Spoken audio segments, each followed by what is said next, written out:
Welcome to the deep dive. So today we're looking at something a bit different, not the usual research paper. This is a really personal story. It's a firsthand account from a father dealing with a diagnosis he didn't expect and how it just, well, changed everything for his family.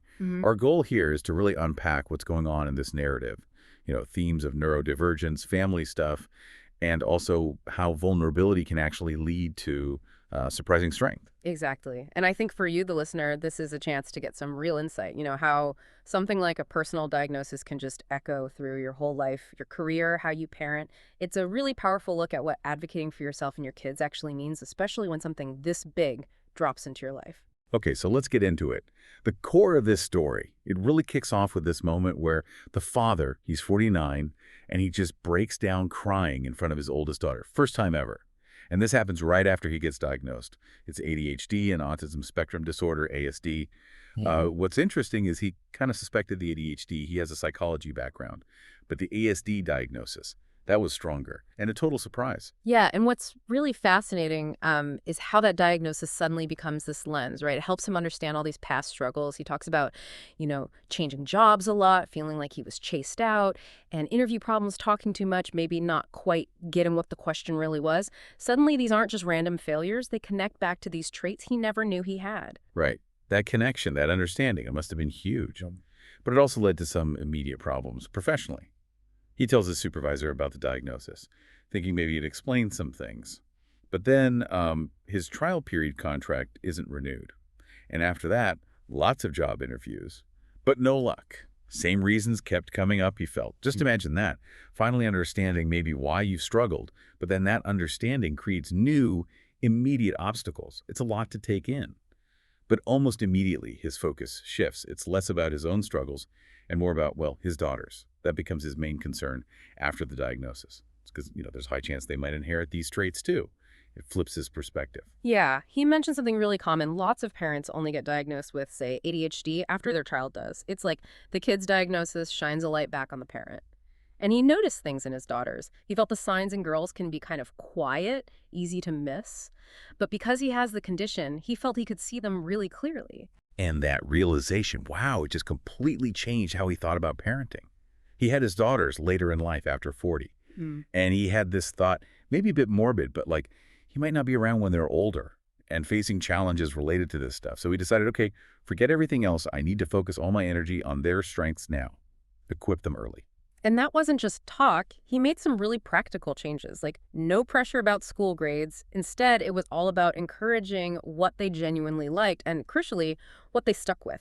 If they tried something and hated it, okay, drop it fast. Reallocate those resources, time, money, to something else they do connect with. It really makes you think, doesn't it? What does parenting for long-term well-being look like when you factor in these intergenerational traits, this neurodivergence? So this diagnosis clarified things for him personally. But it also seemed to sharpen his view on a really difficult situation already happening at home.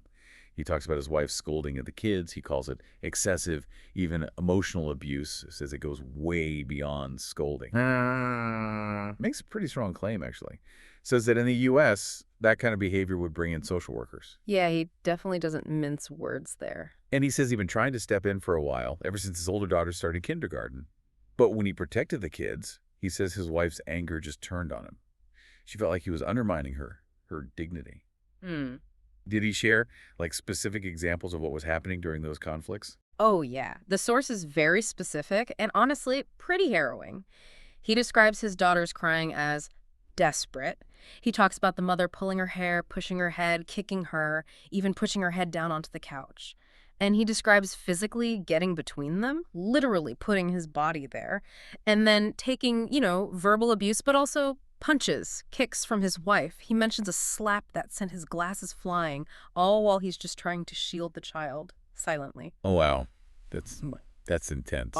Just trying to imagine being in that position. Yeah. Protecting your kid and then being attacked for it. Yeah. He mentioned some of the things she would say, too, like accusations. Yes, things like yelling at the child, "You've been noisy since birth," he calls that character assassination. And he describes yelling back at his wife, things like, "If I can protect my child, then do it. What kind of parental love is this, doing this to a child?" Really raw stuff. So you have the diagnosis, the job instability, this horrific conflict at home. It all comes together. Exactly. And it leads to this point where his wife demands a divorce. And she throws his diagnosis and job situation back at him. Just really cruel things like, you're autistic, ADHD, get fired from every company, you can't raise a child, you don't even have a proper job now. And he's in this terrible bind. He decides he has to endure it, at least for now. He's terrified that because his job situation is unstable, if they divorce then, the courts would give custody to the mother. And he couldn't let that happen, given what he was witnessing. So all of that pressure, the fear, the conflict, how did that lead to the moment we started with?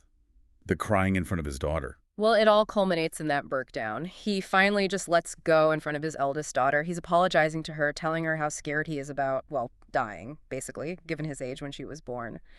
And his fear is that if he's not there, or if they get separated in a divorce, he won't be able to protect them. And he tells her about the developmental disability, right? About his fears she might inherit it. Yes, he shares that raw fear. How only someone who has it can understand that lifelong pain of being mocked for things you just can't fix. It's incredibly vulnerable. And her response. It's just heartbreaking. It really is. She's only in second grade, and she tells him, I think it's enough to separate now. You don't have to endure it. I don't need money, just enough to live. I mean, for a child that young to say that? Yeah.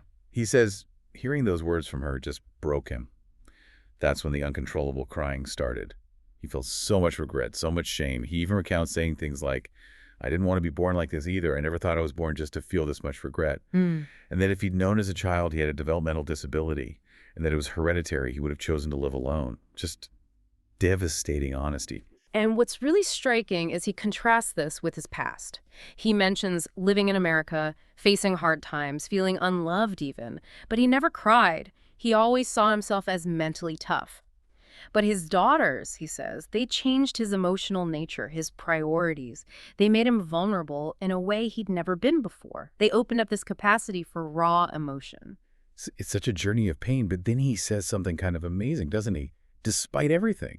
He says he doesn't actually dislike his ADHD and ASD traits. He says he likes their strengths. Yeah. That feels like a really significant shift, not just acceptance, but like finding value there. Absolutely. And that flows right into how he interacts with his daughters about it. He's open. He tells them, here's what I can't do well because of how my brain works. And he asks them directly, can you help me with this? Or can you remind me? It creates this environment of open communication and teamwork almost. Yeah, modeling that self-awareness and acceptance. And he has this vision for the future now, as he's getting close to 50. He wants to build a kind of roadmap for his daughters. If they do have similar traits, he wants to help them figure out how to lean into their strengths much earlier than he could.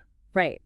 And it goes beyond just his own family. He talks about wanting to create some kind of organization to support other people with similar traits. He specifically mentions focusing on the gray area, folks.